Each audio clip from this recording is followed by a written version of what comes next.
Hey guys, NJ here, and I'm just doing a little follow-up video on this Leader 120. Now, if you remember, at the end of that review, I kind of came to the conclusion that on these stock props that came with it, which are a 2.8, I think, King Kong, they are just...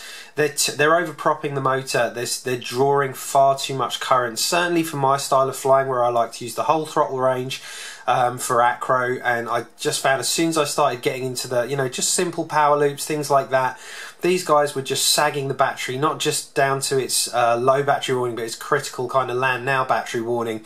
So yeah, I was definitely getting the impression that if you wanted to go with these bigger props, the trick wasn't to actually up the KV to 7,500. It was probably to leave the KV where it was, but instead of 1104 stator, maybe an 1105 would have been a better solution.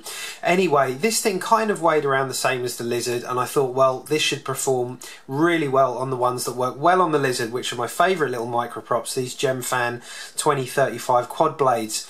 So I went out today and I've tested it, and I have to say it has made the world of difference. Far less battery warnings, that little extra KV that's there from being 1,500 higher than the 6,000 of the Lizard. I definitely noticed that, and it felt great. The power to weight ratio now feels absolutely spot on, and I was really pleased with the flight performance. So this is on Betaflight 3.2. Have a look at the flight footage now before any of you ask what my PIDs are. They're the stock PIDs. I didn't touch the 3.2 PIDs. They're just as they were. The only thing I did was apply my own rates, and then I went out and flew it. And I've got to say, considering the lighting conditions, I thought that camera did pretty damn well for a CMOS. So they're definitely improving.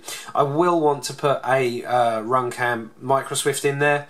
That will probably be the next step for this guy. But right now, I really couldn't be happier. So I think the Leader 120, if you just order a set of those props, if you do decide this is the one for you, is a real winner. I'm really pleased with it, and I'll certainly be keeping it in the flight bag. So here's the footage, enjoy.